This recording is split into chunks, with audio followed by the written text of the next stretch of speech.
বাপের মতো অলসই হবে। বের করো, বের করে করতে রাখছ কি?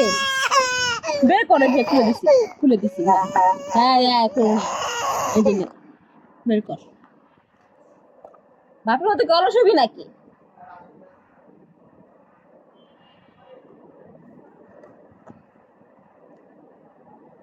বের করতে দিছি, বের কর। না বের করতে পারলে হ্যাঁ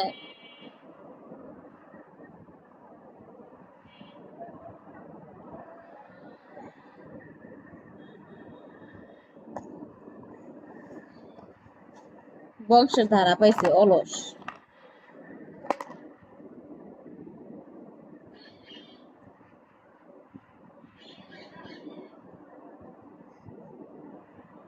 কান্না করে নাকের পানিও খেয়ে রাইতেছে। এমনি তো পানি খায় না, নাকের পানি খাইতেছে। এই দেখো বাবুটা কান্না করে, দেখো দেখো।